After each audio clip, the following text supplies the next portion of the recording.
ಸಂಬಂಧಪಟ್ಟಂತೆ 5ನೇ ಸೆಮಿಸ್ಟರ್ಗೆ ಸಂಬಂಧಪಟ್ಟಂತೆ ಬೇಸಿಕ್ ಕನ್ನಡ ಅನ್ನುವಂಥ ವಿಷಯದಲ್ಲಿ ನಾವು ಇಂದು BA 5ನೇ ಸೆಮಿಸ್ಟರ್ ವಿದ್ಯಾರ್ಥಿಗಳಿಗೆ ಬೇಸಿಕ್ ಕನ್ನಡ ಅನ್ನುವಂಥ ವಿಷಯವನ್ನು ಕುರಿತು ನಾವಿಂದು ನೋಡೋಣ.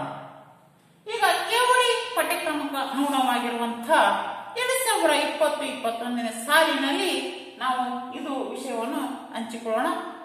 ಈಗ ವಿಷಯ ಲೆಸನ್ ನಂಬರ್ 2ದಲ್ಲಿ ಮೌಖಿಕ ಪರಂಪರೆ ಮತ್ತು ಭಾರತೀಯ ಸಾಹಿತ್ಯ ಎನ್ನುವಂತ ವಿಷಯವನ್ನು ಚಂದ್ರಶೇಖರ್ ಕಂಬಾರ ಅವರು ಬರೀತಾ ಇದ್ದಾರೆ. ಈ ಚಂದ್ರಶೇಖರ್ ಕಂಬಾರ ಅವರು ಭಾರತೀಯ ಮೌಖಿಕ ಪರಂಪರೆ ಮತ್ತು ಭಾರತೀಯ ಸಾಹಿತ್ಯ ಎನ್ನುವಂತ ವಿಷಯವನ್ನು ಕೂಡ ಚಂದ್ರಶೇಖರ್ ಕಂಬಾರ ಅವರು ಬರೆದಿದ್ದಾರೆ. ಡಾಕ್ಟರ್ ಚಂದ್ರಶೇಖರ್ ಕಂಬಾರ ಅವರು ಈ ಪಾಠವನ್ನು ಬರೆತಾ ಇದ್ದಾರೆ. ಚಂದ್ರಶೇಖರ್ ಕಂಬಾರ. ಹೀಗಾಗಿ ಇಂದಿನ ವಿಡಿಯೋದಲ್ಲಿ ಈ ಪಾಠದ ಹಿನ್ನೆಲೆ ಎನ್ನುವಂತ ವಿಷಯವನ್ನು ಕೂಡ ನಾವು ನೋಡಿದ್ವಿ. ಈ ಪಾಠದ ಹಿನ್ನೆಲೆ ಏನೈತಿ, ಈ ಪಾಠ ಬರೆದಂತಹ ಚಂದ್ರಶೇಖರ್ ಕಂಬಾರ ಅವರ ಕವಿ ಪರಿಚಯವನ್ನು ಎಲ್ಲಿ ಹುಟ್ಟಿದ್ರು, ಅವು ಕವಿತೆಗಳ್ಯಾವು, ಕವನಗಳ್ಯಾವು, ಅವರ ಯಾವ ಪ್ರಶಸ್ತಿಗಳು ಬಂದು ಎನ್ನುವಂತ ವಿಷಯಗಳನ್ನು ಕೂಡ ನಾವು ನೋಡಿದ್ವಿ. ಲೇಖನದ ಉದ್ದೇಶ, ಲೇಖನದ ಆಶಯ ಏನಾಗಿತ್ತು ಎನ್ನುವುದನ್ನು ಕುರಿತು ನಾವು ನೋಡಿದ್ವಿ. ಇವತ್ತು ನಾವು ಪಾಠವನ್ನು ಇವತ್ತ ಪ್ರಾರಂಭಿಸೋಣ. ನೋಡಿ, ಓದ್ತಾ ಇದ್ದೀನಿ, ಮನಸ್ಸು ಕೊಟ್ಟು ಕೇಳಿ. ಪ್ರಾಚೀನ ಭಾರತೀಯ ಸಾಹಿತ್ಯವು ಬಹುಭಾಗವು ಬರವಣಿಗೆಯಾಗಿ ಮೂಡಿ ಬಂದಿಲ್ಲ. ಅಂದ್ರೆ ಪ್ರಾಚೀನ ಕಾಲದಲ್ಲಿ ಸಾಹಿತ್ಯಗಳು ಏನಾಗಿದ್ದಾವೆ, ಈ ಪ್ರಾಚೀನ ಕಾಲದ ಸಾಹಿತ್ಯಗಳು ಬರವಣಿಗೆಯಲ್ಲಿ ಮೂಡಿ ಬಂದಿಲ್ಲ ಅನ್ನುವಂತ ವಿಚಾರವನ್ನು ಕವಿ ಚಂದ್ರಶೇಖರ್ ಕಂಬಾರ ಅವರು ಹೇಳ್ತಾ ಇದ್ದಾರೆ. ಪ್ರಾಚೀನ ಕಾಲದಲ್ಲಿ ಸಾಹಿತ್ಯವು ಬರವಣಿಗೆ ರೂಪದಲ್ಲಿ ಮೂಡಿ ಬಂದಿಲ್ಲ, ಬದಲಾಗಿ ಅದು ಆಡಿದ ಮಾತಿನ ಸಾಕ್ಷಾತ್ಕಾರವಾಗಿದೆ. ಅದನ್ನು ಉಳಿಸಿಕೊಂಡು ಬಂದಿರುವ ವಿಧಾನದ ದೃಷ್ಟಿಯಿಂದಲೇ ಅದು ತೊಂಡಿ ಪರಂಪರೆಗೆ ಸೇರುತ್ತದೆ. ಹಾಗಾಗಿ ಇದು ಸಾಹಿತ್ಯ ಬರವಣಿಗೆ ಬರಲಿಲ್ಲ, ಇದು ಸಾಹಿತ್ಯ ಏನಾಯ್ತು ಅಂದ್ರೆ, ಈ ಸಾಹಿತ್ಯವು ಏನಾಯ್ತು ಅಂದ್ರೆ ಈ ಸಾಹಿತ್ಯವು ಬರವಣಿಗೆ ಬರಲಿಲ್ಲ, ಮಾತು ಅಥವಾ ಒಬ್ಬರಿಂದ ಒಬ್ಬರಿಗೆ ಹೇಳುವಂತ ತೊಂಡಿ ಸಂಪ್ರದಾಯ ಈ ತೊಂಡಿ ಸಂಪ್ರದಾಯ ಬಂತು ಎನ್ನುವಂತ ವಿಚಾರವನ್ನು ಹೇಳ್ತಾರೆ. ಆದರೆ ಪ್ರಾಚೀನ ಕಾಲದಲ್ಲಿ ಸಾಹಿತ್ಯಗಳು ಬರವಣಿಗೆ ರೂಪದಲ್ಲಿ ಬರಲಿಲ್ಲ. ಈ ಪ್ರಾಚೀನ ಕಾಲದಲ್ಲಿ ಸಾಹಿತ್ಯಗಳು ಬರವಣಿಗೆ ರೂಪದಲ್ಲಿ ಬರಲಿಲ್ಲ. ಆದ್ರೆ ಯಾಕೆ ಬಂದು ಅಂತ ಕೇಳಿದ್ರೆ, ಇದು ವ್ಯಕ್ತಿಯ ಅನಕ್ಷರಸ್ಥ ಆದರೂ ಕೂಡ ಒಬ್ಬರಿಂದ ಒಬ್ಬರಿಗೆ ಏನಾಗ್ತದೆ ಅಂದ್ರೆ ವರ್ಗಾವಣೆ ಆಗ್ತಾ ಇದೆ. ಅದು ಹಿರಿಯರು ಕಿರಿಯರಿಗೆ ಕಲಿಸೋದು, ಕಿರಿಯರು ಮತ್ತೆ ಕಿರಿಯರಿಗೆ ಕಲಿಸೋದು, ಹೀಗೆ ವಂಶ ಪರಂಪರವಾಗಿ ಸಾಹಿತ್ಯಗಳು ನಾವು ವರ್ಗಾವಣೆ ಆಗುವುದನ್ನು ನಾವು ಇಲ್ಲಿ ಗಮನಿಸ್ತಾ ಇದ್ದೇವಲ್ವಾ. ಹಾಗಾಗಿ ವಿದ್ಯಾರ್ಥಿಗಳೇ, ಈ ಸಾಕ್ಷಾತ್ಕಾರವಾಗಿವೆ, ಆಡಿದ ಮಾತಿನ ಸಾಕ್ಷಾತ್ಕಾರವೇ, ಅವರ ಆಡಿದ ಮಾತುಗಳೇ ಸಾಕ್ಷಾತ್ಕಾರ, ಬರವಣಿಗೆ ಸಾಕ್ಷಾತ್ಕಾರ ಅಲ್ಲ. ಆಡಿದ ಮಾತುಗಳೇ ಸಾಕ್ಷಾತ್ಕಾರ ಅನ್ನೋ ವಿಚಾರವನ್ನು ಇಲ್ಲಿ ಹೇಳ್ತಾರೆ. ಇದನ್ನು ಉಳಿಸಿಕೊಂಡು ಬಂದಿರುವ ವಿಧಾನ ದೃಷ್ಟಿಯಿಂದಲೇ ಅದು ತೊಂಡಿ ಸಂಪ್ರದಾಯಕ್ಕೆ ಸೇರುತ್ತದೆ. ಇದನ್ನು ಉಳಿಸಿಕೊಂಡು ಬಂದಿದವಲ್ಲ, ಈ ಸಾಹಿತ್ಯ ಉಳಿಸಿಕೊಂಡು ಬಂದವಲ್ಲ, ಅಂತ ಸಾಹಿತ್ಯಕ್ಕೆ ತೊಂಡಿ ಸಂಪ್ರದಾಯ ಸಾಹಿತ್ಯಗಳು ಅಂತ ಸಾಹಿತ್ಯಕ್ಕೆ ಸೇರ್ಪಡೆ ಆಗ್ತವೆ ಅನ್ನೋ ವಿಚಾರವನ್ನು ಇಲ್ಲಿ ಹೇಳ್ತಾರೆ. ವೇದಗಳು ಶತಮಾನಗಳಿಂದಲೂ ಒಂದೇ ಒಂದು ಉಚ್ಚಾರ ಅಂಶವು ಬದಲಾಗದಂತೆ ಕಾಪಾಡಿಕೊಂಡು ಬರಲಾಗಿದೆ. ಇದು ಸಾಧ್ಯವಾಗಿರುವುದು ಗ್ರಹಿಸಲು ಕಷ್ಟವಾದ, ಬಹಳ ಸಂಕೀರ್ಣವಾದ ವೇದ ಪಠಣದ ವ್ಯವಸ್ಥೆಯಿಂದ. ಭಾರತದ ಇತಿಹಾಸದಲ್ಲಿ ಬರವಣಿಗೆಯು ಸಾಕಷ್ಟು ತಡವಾಗಿ ಪಾಶ್ಚಿಮಾತ್ಯರ ವಿದ್ವಾಂಸರ ಪ್ರಭಾವದಿಂದ ಕಾಣಿಸಿಕೊಂಡಿತ್ತು. ಅಂದ್ರೆ ವೇದಗಳು ಪಠಣ ಮಾಡಲು, ವೇದಗಳ ರಚನೆ, ಅವುಗಳನ್ನು ಅಭ್ಯಾಸ ಮಾಡಲು ನಮಗೆ ಗ್ರಹಿಸಲು ಕಷ್ಟದಾದಂಥ, ಇನ್ನೂ ಕೂಡ ಕಷ್ಟದಾಗಿರುವುದು ನಮಗೆ ತಿಳಿದು ಬರುವಂತ ವಿಷಯ. ಸಾಹಿತ್ಯವನ್ನು ಬರವಣಿಗೆ ಎಂದು ತಿಳಿಯುವುದು ಪರಿಪಾಠವು ಬ್ರಿಟಿಷರ ಆಳ್ವಿಕೆಯಲ್ಲೇ ಮೂಡಿ ಬಂದಿತ್ತು. ಸಾಹಿತ್ಯವು ಪ್ರಭಾವದಿಂದ ಕಾಣಿಸಿಕೊಂಡಿತ್ತು. ಸಾಹಿತ್ಯವನ್ನು ಬರವಣಿಗೆ ಎಂದು ತಿಳಿಯುತ್ತಾ ಪರಿಪಾಠವಂತೂ ಬ್ರಿಟಿಷರ ಆಳ್ವಿಕೆಯಲ್ಲಿ ಮೂಡಿ ಬಂದಿದ್ದು ಬರವಣಿಗೆ ಅಧಿಕೃತ ಎಂಬ ವಾದವನ್ನು ಬ್ರಿಟಿಷರ ನ್ಯಾಯಾಲಯಗಳು ಮಂಡಿಸಿದವೆಂದು ಸಂಗತಿಯು ನಾವು ಗಮನಿಸಬಹುದು. ಅಂದ್ರೆ ಇಲ್ಲಿ ನ್ಯಾಯಾಲಯಗಳು ಏನ್ ಮಾಡೋದಂದ್ರೆ ಬರವಣಿಗೆ ಅಧಿಕೃತ ಎಂಬ ವಾದವನ್ನು ಬ್ರಿಟಿಷ್ ನ್ಯಾಯಾಲಯಗಳು ಮಂಡಿಸ್ತವೆ. ಈ ತೊಂಡಿ ಸಂಪ್ರದಾಯಗಳು ಇವು ಬರವಣಿಗೆ ರೂಪನೇ ಇಲ್ಲ, ಆದ್ರೆ ಇವು ಸತ್ಯ ಅನ್ನುವಂತ ವಿಷಯವನ್ನು ಮಂಡಿಸಲಿಲ್ಲ. ಆದ್ರೆ ಬರವಣಿಗೆ ರೂಪದಲ್ಲಿರುವಂತದ್ದು ನೋಡಿ, ಬರವಣಿಗೆಯಲ್ಲಿರುವಂತ ಸಾಹಿತ್ಯ, ಇಂಥ ಸಾಹಿತ್ಯಕ್ಕೆ ವಾದ ಮಾಡಿದ್ರು ಬ್ರಿಟಿಷ್ ನ್ಯಾಯಾಲಯಗಳು. ಯಾವ ನ್ಯಾಯಾಲಯಗಳು? ಈ ಬ್ರಿಟಿಷ್ ನ್ಯಾಯಾಲಯಗಳು ವಾದ ಮಾಡಿದ್ರು ಬರವಣಿಗೆಯ ರೂಪದಲ್ಲಿ ಬರುವಂತ ಪರಿಪಾಠ ಬ್ರಿಟಿಷರ ಆಳ್ವಿಕೆ ಕಾಲದಲ್ಲಿ ಮೂಡಿ ಬಂದಿತ್ತು. ಈ ಬರವಣಿಗೆ ಅಧಿಕೃತವಾದದ್ದು ಎನ್ನುವಂತ ವಾದವನ್ನು ಬ್ರಿಟಿಷರ ಆಳ್ವಿಕೆ ಕಾಲದಲ್ಲಿ ನ್ಯಾಯವಾದಿಗಳು ಮಂಡಿಸಿದಂತಹ ವಿಷಯವನ್ನು ನಾವು ಇಲ್ಲಿ ಗಮನಿಸಬಹುದಲ್ಲವೇ? ಏಕೆಂದರೆ ಅವರಿಗೆ ದೇಶೀಯ ಸಾಕ್ಷಿಗಾರರ ಹೇಳಿಕೆಯಲ್ಲಿ ನಂಬಿಕೆ ಇಡುವುದು ಸಾಧ್ಯವಿರಲಿಲ್ಲ. ಯಾಕಂದ್ರೆ ಅಲ್ಲಿ ಜಾಸ್ತಿ ತೊಂಡಿ ಸಂಪ್ರದಾಯಗಳ ಸಾಹಿತ್ಯವು ಸಾಕ್ಷಿ ಇದೆ ರೈಟ್ ಅಂತ ನಾವು ಹೇಳ್ತಾ ಹೋದ್ರೆ ಅವರಲ್ಲಿ ನಂಬಿಕೆ ಇರಲಿಲ್ಲ. ಯಾರಿಗೆ? ಬ್ರಿಟಿಷರಿಗೆ ನಂಬಿಕೆ ಇರಲಿಲ್ಲ. ಅಧಿಕೃತವಾಗಿ ಬರೆಯುವುದೇ ನಿಜವಾದ ಸಾಹಿತ್ಯ ಅನ್ನುವಂತ ಬ್ರಿಟಿಷರ ಕಾಲದ ವ್ಯಕ್ತಿಗಳ ವಾದವಾಗಿತ್ತು. ಪಾಶ್ಚಿಮಾತ್ಯರ ನಾಗರಿಕತೆಯು ಪುಸ್ತಕ ಕೇಂದ್ರ ಎಂಬುದು ಗತಿಯನ್ನು ನಾವು ಮರೆಯಬಾರದು. ಆದರೆ ಭಾರತೀಯ ಸಂಸ್ಕೃತಿ ಸಂದರ್ಭದಲ್ಲಿ ಪುಸ್ತಕಕ್ಕೆ ಅದೇ ಪ್ರಮಾಣದ ಶಕ್ತಿ ಮತ್ತು ಅಧಿಕಾರ ಇಲ್ಲ. ಭಾರತೀಯ ಸಂಸ್ಕೃತಿಯ ಸಾರವು ಜೀವಂತ ಮನುಷ್ಯನ ಮನೆಯನ್ನು ಮೂಡಿರುತ್ತದೆ. ಭಾರತೀಯ ಸಂಸ್ಕೃತಿಯ ಸಾರವು ಜೀವಂತ ಮನುಷ್ಯನಲ್ಲಿ ಮನೆ ಮೂಡಿರುತ್ತದೆ. ಅವನು ತನ್ನ ಸಂಸ್ಕೃತಿ ವಿಧಿ ನಿರ್ದೇಶಗಳಿಗೆ ವ್ಯಾಖ್ಯಾನ ನೀಡುವುದಷ್ಟಲ್ಲ, ಸ್ವಂತ ತಾನು ಅದಕ್ಕೆ ಒಂದು ಪರಿಪ್ರಜ್ಞಾವಂತಕ್ಕೆ ಕೆಲಸ ಮಾಡುತ್ತಾನೆ. ಆಡಿದ ಮಾತು ಕ್ರಿಯೆಯಾಗಿ ರೂಪಾಂತರ ಪಡೆಯುವ ಹೊರತು ನಿಯಮಗಳಿಗೆ ಯಾವ ಅರ್ಥವೂ ಇಲ್ಲ. ನೋಡಿ, ನಮ್ಮ ಭಾರತೀಯ ದೇಶದ ಸಾಹಿತ್ಯವು ಅವು ಹಾಡಿದ ಮಾತುಗಳಲ್ಲಿ, ತೊಂಡಿ ಸಂಪ್ರದಾಯಗಳ ರೂಪದಲ್ಲಿ, ಬರವಣಿಗೆ ರೂಪದಲ್ಲಿ ಇವತ್ತಿನ ದಿನಮಾನಗಳಲ್ಲಿ ಕೂಡ ಸಾಹಿತ್ಯ ಪ್ರಾರಂಭವಾಗ್ತಾ ಇದೆ ಅಲ್ವಾ? ಇಂತಹ ಸಾಹಿತ್ಯಗಳು ಪ್ರಾಚೀನ ಕಾಲದಲ್ಲಿ, ಬ್ರಿಟಿಷರ ಕಾಲದಲ್ಲಿ ಇವುಗಳನ್ನು ನಂಬುವಂತ ಯಾವ ಸಾಕ್ಷ್ಯಾಧಾರವಿಲ್ಲ. ಹಾಗಾಗಿ ಬರವಣಿಗೆ ರೂಪದಲ್ಲಿ ಬರುವಂತೆ ನಿಜವಾದ ಸಾಹಿತ್ಯ ಎಲ್ಲಿ ಬರವಣಿಗೆಯಲ್ಲಿ ಬರೀತಾ ಇದ್ದೇವೆ ಅದು ನಿಜವಾದ ಸಾಹಿತ್ಯ ಅನ್ನೋ ವಿಚಾರವನ್ನು ಕವಿ ತಮ್ಮದೇ ಆದ ವಿಚಾರ ನೆಲೆಯಲ್ಲಿ ತಿಳಿಪಡಿಸಿದ್ದಾರೆ. ಕನಿಷ್ಠ ಪಕ್ಷ ಆದರ್ಶ ಕಲ್ಪನೆಗಳ ನೆಲೆಯಲ್ಲಿ ಮನಸ್ಸು, ಮಾತು ಮತ್ತು ಕ್ರಿಯೆಗಳು ಎರಡು ಇಲ್ಲದೆ ಒಗ್ಗೂಡಿಸುವ ಘಟಕವಾಗಿರುತ್ತದೆ. ಋಗ್ವೇದದ ಒಂದು ಪ್ರಾರ್ಥನೆಯಂತೆ ಮಾತು ಮನಸ್ಸಿನಲ್ಲಿ ಭದ್ರವಾಗಿ ಬೇರು ಬಿಟ್ಟದೆ ಮತ್ತು ಮನಸ್ಸು ಖಚಿತವಾದ ರೂಪ ತಳದಿಯ ಮಾತಿನ ಮೂಲಕವೇ. ಹೀಗೆ ಸಮಗ್ರ ವ್ಯಕ್ತಿತ್ವಕ್ಕೆ ಎಂಬಂತ ಶಕ್ತಿ ಮತ್ತು ಅಧಿಕಾರವನ್ನು ಇರುತ್ತದೆ. ಅದನ್ನು ಸತ್ಯದ ಅಭಿವ್ಯಕ್ತಿಗೆ ಸೂಕ್ತವಾದ ಮಾಧ್ಯಮ ಎಂದು ತಿಳಿಯುತ್ತದೆ. ಅಂದ್ರೆ ವೇದ ಕಾಲದಲ್ಲಿ ಒಂದು ಋಗ್ವೇದದಲ್ಲಿ ಒಂದು ಮಾತು ಜ್ಞಾನ ಬರ್ತದೆ. ಮಾತು ಮನಸ್ಸಿನಲ್ಲಿ ಭದ್ರವಾಗಿ ಬೇರು ಬಿಟ್ಟಿದೆ. ಮಾತು ಮನಸ್ಸಿನಲ್ಲಿ ಭದ್ರವಾಗಿ ಬೇರು ಬಿಟ್ಟಿದೆ ಮತ್ತು ಮನಸ್ಸು ಖಚಿತವಾದ ರೂಪ ತಿಳಿಯುವುದು ಮಾತಿನ ಮೂಲಕವೇ. ಖಚಿತವಾಗಿ ತಿಳಿಯುವುದು ಮಾತಿನ ಮೂಲಕವೇ, ಭದ್ರವಾಗಿ ಮುಟ್ಟುವುದು ಮಾತಿನ ಮೂಲಕವಾಗಿ. ಹಾಗೆ ಅಷ್ಟು ಗಟ್ಟಿಯಾಗಿರುವಂತಹ ಮಾತಿನ ಶಕ್ತಿ ರೂಪ ಇತ್ತು ಅನ್ನುವಂತಹ ವಿಚಾರ ಇಲ್ಲಿ ನಾವು ಗಮನಿಸಬೇಕಾದಂತ ವಿಷಯ. ಪ್ರಾಚೀನ ಭಾರತದಲ್ಲಿ ಮಾತು ಮತ್ತು ಬರವಣಿಗೆ ಎರಡೂ ಇದ್ದವು. ಪ್ರಾಚೀನ ಭಾರತದಲ್ಲಿ ಮಾತು ಬರವಣಿಗೆ ಎರಡೂ ಇದ್ದವು. ಅವುಗಳ ನಡುವಿನ ಮೂಲಭೂತ ವ್ಯತ್ಯಾಸವೇ ಅವು ಮಾಡಬೇಕಾದ ಕೆಲಸವನ್ನು ತೀರ್ಮಾನಿಸಿದ್ದವು.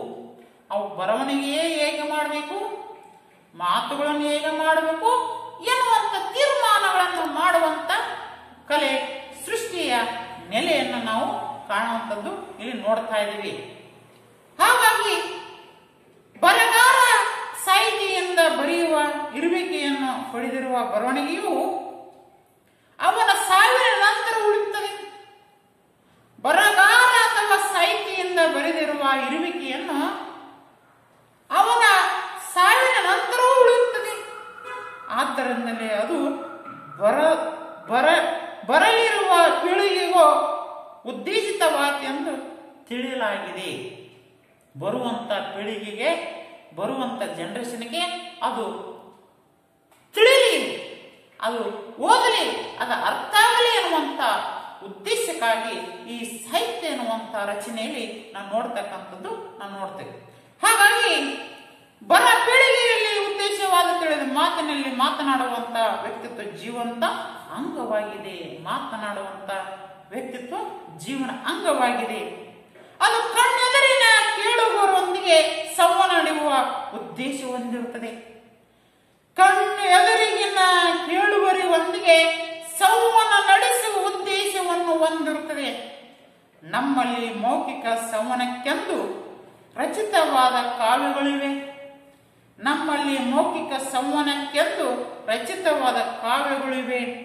ಲಿಖಿತವಾದ ಕಾವ್ಯಗಳಿವೆ. ಕನ್ನಡದ ಆದಿಕವಿಯಾದ 10ನೇ ಶತಮಾನದ ಪಂಪನ ಕೃತಿ, ಕನ್ನಡದ ಆದಿಕವಿಯಾದ ಪಂಪ 10ನೇ ಶತಮಾನದ ಪಂಪನ ಕೃತಿಗಳು, ಲಿಖಿತ ಕೃತಿಗಳು ಎಲ್ಲ ಗುಣಲಕ್ಷಣಗಳು ಒಳಗೊಂಡಿವೆ. ನೋಡಿ, ನಮ್ಮಲ್ಲಿ ಮೌಖಿಕ ಸಂವಹನಕ್ಕೆಂದು ರಚಿತವಾದ ಕಾವ್ಯಗಳಿವೆ. ಮೌಖಿಕ ರಚನೆಗಾಗಿರುವಂತಹ ಕಾವ್ಯಗಳಿವೆ. ಈ ಮೌಖಿಕ ರಚನೆಯಾಗಿರುವಂತಹ ಕಾವ್ಯಗಳಿವೆ, ಲಿಖಿತವಾದ ಕಾವ್ಯಗಳಿವೆ. ಮೌಖಿಕವಾದ ಕಾವ್ಯಗಳಿದ್ದಾವೆ, ಲಿಖಿತವಾದ ಕಾವ್ಯಗಳಿದ್ದಾವೆ. ಕನ್ನಡದ ಆದಿಕವಿಯಾದ 10ನೇ ಶತಮಾನದ ಪಂಪ, 10ನೇ ಶತಮಾನ ಕಾಲದಲ್ಲಿದ್ದರು ಪಂಪ. ಈ ಪಂಪ 10ನೇ ಶತಮಾನದ ಕಾಲದಲ್ಲಿ ಪಂಪ ಲಿಖಿತ ಕೃತಿಗಳ ಗುಣಲಕ್ಷಣಗಳು ಒಳಗೊಂಡಿವೆ. ಪಂಪನ ಲಿಖಿತ ಗುಣಗಳು ಒಳಗೊಂಡಿವೆ. ಪೀಠ ರೂಪದ ಪದ್ಯವೊಂದರಲ್ಲಿ ಪಂಪನು ಮಹಾಭಾರತದಂತ ಚಾರಿತ್ರಿಕ ತನ್ನ ಕಾವ್ಯವನ್ನು ತಾನು ರಚಿಸಿದ. ಪಂಪನು ಮಹಾಭಾರತದಂತ ಚಾರಿತ್ರಿಕ ಕಥನ ಕವನವನ್ನು ತಾನು ರಚಿಸಿ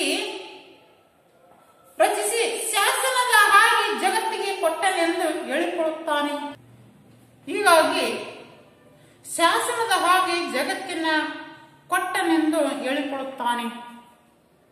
ಪಂಪನ ಮಹಾಕಾವ್ಯದ ರೂಪವು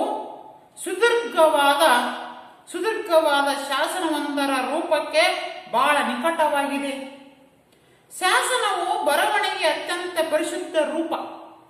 ಶಾಸನವೇನಾಗ್ತದ, ಬರವಣಿಗೆ ರೂಪದಲ್ಲಿ ಬರುವಂತ ಅತ್ಯಂತ ಪರಿಶುದ್ಧದ ರೂಪ. ಅದು ಅವಕಾಶ ಶಬ್ದವಾಗಿರುತ್ತದೆ, ಸ್ಮಾರಕ ರೂಪದಲ್ಲಿರುತ್ತದೆ. ಇಂದಿನ ಯಾವುದೇ ಒಂದು ಘಟನೆಯನ್ನು ಚಿರಸ್ಮರಣೆಯಾಗಿರಬಹುದು.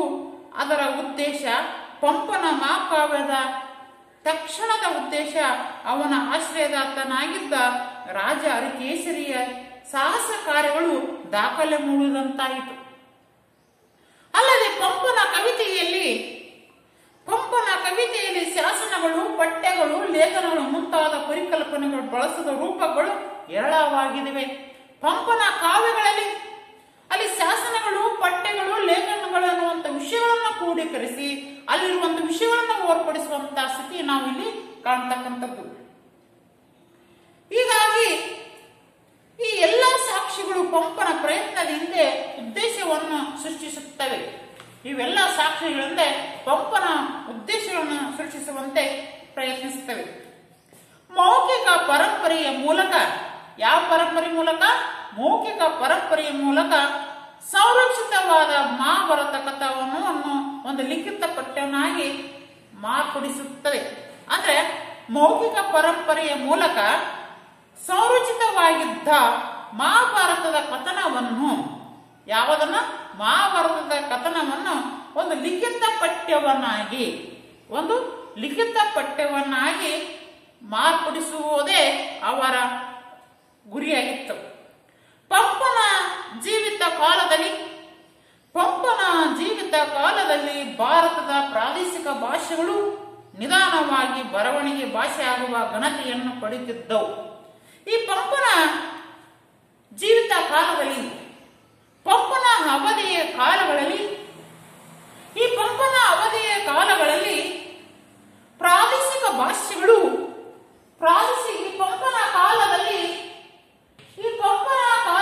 ಪ್ರಾದೇಶಿಕವಾಗಿರುವಂತಹ ಭಾಷೆಗಳು ಬೆಳೆಯಲು ಪ್ರಾರಂಭವಾದವು ಎನ್ನುವುದು ನಿಮ್ಗೆ ಗೊತ್ತಿರಬೇಕಾದಂತ ವಿಷಯ.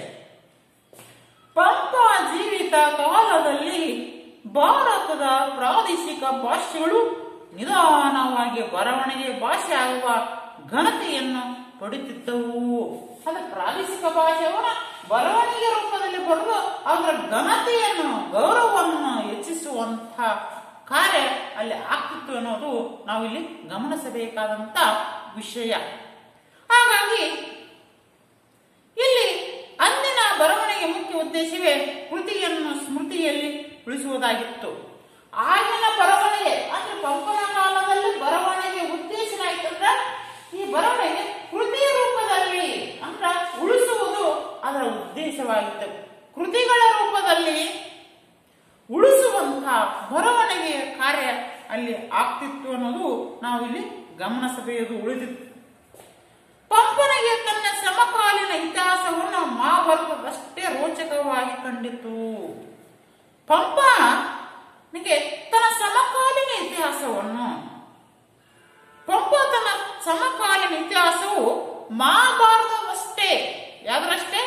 ಮಹಾಭಾರತದಷ್ಟೇ ಏನಾಗಿತ್ತು, ವಿಶಿಷ್ಟ ಆಗಿತ್ತು ಅನ್ನೋದು ಇಲ್ಲಿ ತಾನು ಸಮಕಾಲೀನ ಇತಿಹಾಸವು ಮಹಾಭಾರತದಷ್ಟೇ ರೋಚಕವಾಗಿ ಕಂಡಿತ್ತು. ಯಾವ ಭಾರತದಷ್ಟು? ಮಹಾಭಾರತದಷ್ಟೇ ರೋಚಕವಾಗಿರುವಂತಹದನ್ನು ಕಂಡು ಬಂದಿತ್ತು ಅನ್ನೋದು ಇಲ್ಲಿ ಬರುತ್ತೆ. ತನ್ನ ಕವಿತೆಯನ್ನು ಅವನು ಕೊಟ್ಟಿತ್ತು. ಆ ಎರಡು ಯುಗಗಳು ನಡುವಿನ ರೂಪಾಂತರ ಸಂಬಂಧವನ್ನು ಬರವಣಿಗೆಯಲ್ಲಿ ಮೂಡಿರುವ ಕಾವ್ಯ ರೂಪವು ಸಮೃದ್ಧವಾದದ್ದು. ಎರಡು ಕಾವ್ಯಗಳನ್ನು ಮಾಡಿದ. ಏಕೆಂದರೆ ಬರವಣಿಗೆಯು ತನ್ನ ಪಟ್ಟಿಗೆ ಕಟ್ಟಿ ಬಿದ್ದಿರುತ್ತದೆ. ಬರವಣಿಗೆಯು ಏನಾಗ್ತದೆ ಅಂದ್ರೆ ತನ್ನ ಪಠ್ಯಕ್ಕೆ ಕಟ್ಟಿ ಬಿದ್ದಿರುತ್ತದೆ. ಅದು ಮೌಖಿಕ ಕೃತಿಗಳಂತೆ ಅದು ಪ್ರದರ್ಶನದಿಂದ ಮತ್ತೊಂದು ಬದಲಾಗುವ ಸಾಧ್ಯತೆಗಳಿಲ್ಲ. ಅಂದ್ರ ಬರವಣಿಗೆ ಏನಾಗ್ತದಂದ್ರ ಒಂದು ಪಠ್ಯಕ್ಕೆ ಕಟ್ಟಿ ಬಿಟ್ಟಂತೆ ಅದು ಬದಲಾವಣೆಗೆ ಅವಕಾಶ ಇಲ್ಲ. ಅದು ಒಂದ್ಸಲ ಬರೆದ ಮೇಲೆ ಮುಗಿತು. ಆದ್ರೆ ಮೌಢ್ಯ ಪರಂಪರೆಯಲ್ಲಿ ಒಂದ್ಸಲ ಆಡಿದ್ದನ್ನು ಅದನ್ನು ಸ್ವಲ್ಪ ಚೇಂಜ್ ಮಾಡಿ ಆಡುವಂತ ಅವಕಾಶ ಇರ್ತದೆ. ಇಲ್ಲಿನೆಲ್ಲ ಒಂದ್ಸಲ ರೈಟಿಂಗ್ದಲ್ಲಿ ಆದ್ರೆ ಅದು ಪೂರ್ಣವಾಗಿ ಮುಗಿಯುತ್ತದೆ ಎನ್ನುವುದು ಇಲ್ಲಿ ನಾವು ಗಮನಿಸಬೇಕಾದಂತ ವಿಷಯ. ಅದಕ್ಕೆ ಆದಿ ಮಧ್ಯ ಅಂತ್ಯಗಳಿವೆ. ಅದಕ್ಕಾಗಿ ಆದಿ, ಅಂತ್ಯ, ಮಧ್ಯ. ಆದಿ ಅಂದ್ರೆ ಪ್ರಾರಂಭ, ಮಧ್ಯ ಮಿಡಲ್, ಅಂತ್ಯ ಅಂದ್ರೆ ಲಾಸ್ಟ್. ಪ್ರಾರಂಭ, ಮಧ್ಯ, ಲಾಸ್ಟ್ ಅನ್ನುವಂಥ ಅಂತ್ಯಗಳಿವೆ. ಅಲ್ಲಿ ಕವಿತೆಯ ಬಂಧವು ಎಷ್ಟೊಂದು ಖಚಿತವೋ ಬಿಗಿ ಆದರೂ ಆಗಿರುವುದು. ಆದ್ದರಿಂದ ಒಂದೇ ಒಂದು ಪದವನ್ನು ತೆಗೆದು ಹಾಕಿದರೆ ಸೇರಿಸಿದರೆ ಅದರ ರೂಪದಲ್ಲಿ ಪಲ್ಲಟವಾಗುತ್ತದೆ. ಅದರ ರೂಪ ಏನು ಬದಲ ಒಂದೇ ಒಂದು ಶಬ್ದ, ಒಂದೇ ಒಂದು ಅಕ್ಷರ ಬದಲು ಮಾಡಿದ್ರೆ ಅದರ ರೂಪದ ಪಲ್ಲಟ ಬೇರೆ ಆಗುವಂತ ರೀತಿಯಲ್ಲಿ ಕಾವ್ಯಗಳು ಬರವಣಿಗೆಯಲ್ಲಿದ್ದವು ಎನ್ನುವುದು ನಿಮಗೆ ತಿಳಿಬೇಕಾದಂತ ವಿಷಯ. ಆಗ ಪ್ರಿಯ ವಿದ್ಯಾರ್ಥಿಗಳೇ, ಒಂದು ಪದವನ್ನು ತೆಗೆದು ಹಾಕಿದರೆ ಅದರ ಸೇರಿದಂತೆ ಅದರ ರೂಪದಲ್ಲಿ ಪಲ್ಲಟವಾಗುತ್ತದೆ. ಒಂದು ಪದ ತೆಗೆದ್ರೆ ಇನ್ನೊಂದು ಪದ ಸೇರಿದ್ರೆ ರೂಪ ಏನಾಗ್ತದೆ, ರೂಪಗಳಲ್ಲಿ ಬದಲಾಗ್ತಾ ಇದೆ. ಯಾಕಂದ್ರೆ ಒಂದು ಶಬ್ದವನ್ನು ನೋಡಿ, ಈಗ ಕಾವ್ಯ ಅಂತಿದೆ.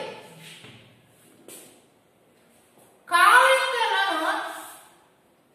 ನಾವು ಯಾಕೆ ಕರೆದ್ರೆ ನೋಡಿ ಒಂದೇ ಅಕ್ಷರ ಬದಲು ಮಾಡೋಣ. ಕಾವ್ಯ ಇದ್ದದ್ದನ್ನು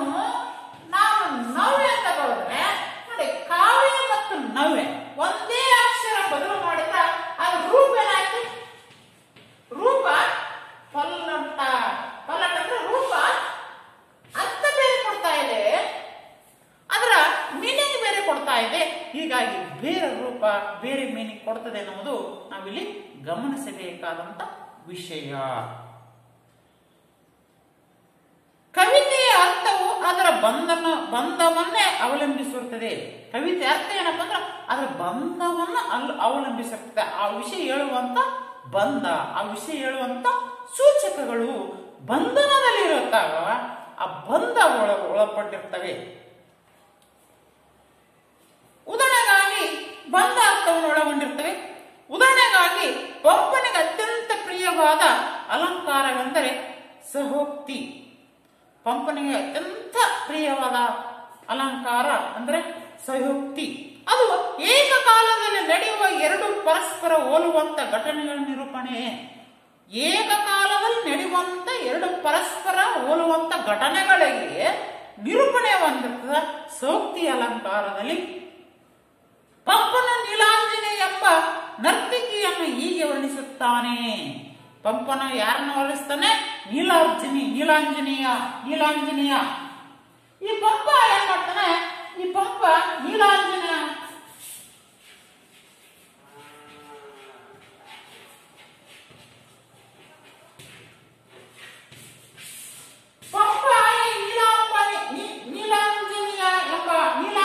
ಎಂಬುದನ್ನು ವರ್ಣನೆ ಮಾಡ್ತಾನೆ. ನರ್ತಕಿ ಹೀಗೆ ನರ್ತನೆ ಮಾಡ್ತಾಳೆ.